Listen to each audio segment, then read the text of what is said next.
जय गुरुदेव। समय का संदेश। जैसे चुंबक सार को छुअत ही लेई उठाए, सार सबद तिन जीव को आप में देई मिलाए।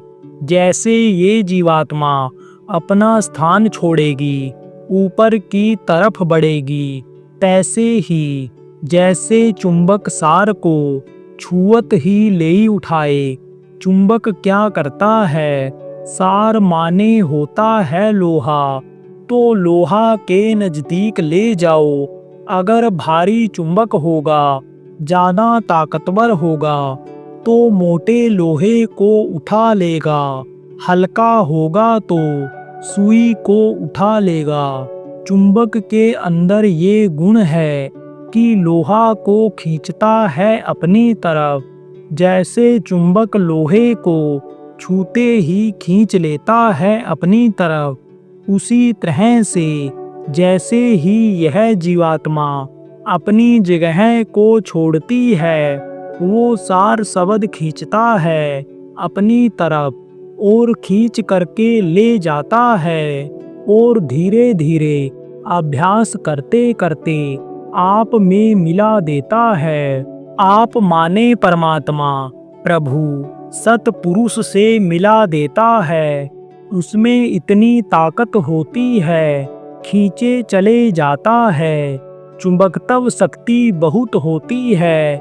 परमात्म शक्ति जिसको कहा गया है, गुरु के पास अपार शक्ति होती है।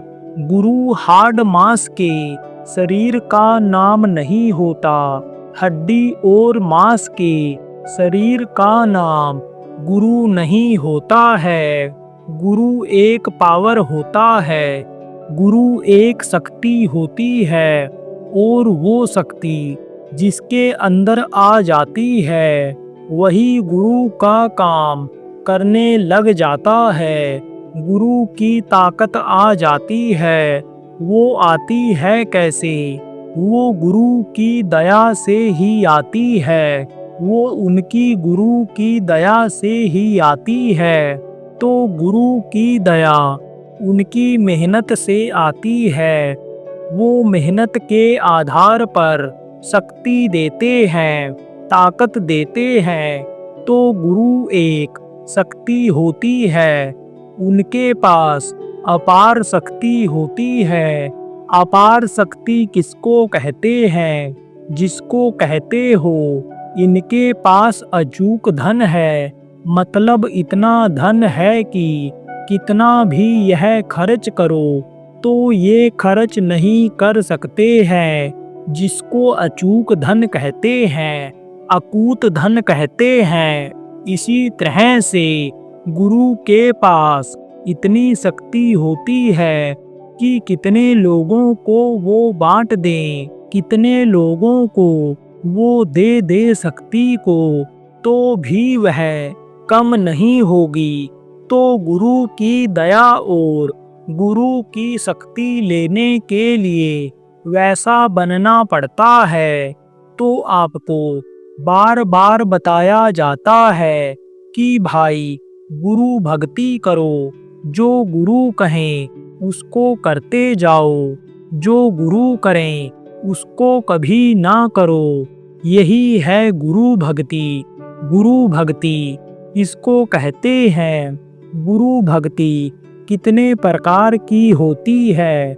गुरु भक्ति कहते हैं, जो गुरु कहें करो तुम सोई, जो वह कहें उसको करते जाओ, जो वो करें कभी ना करो, जो वो कहें उसको करो। यही है गुरु भक्ति।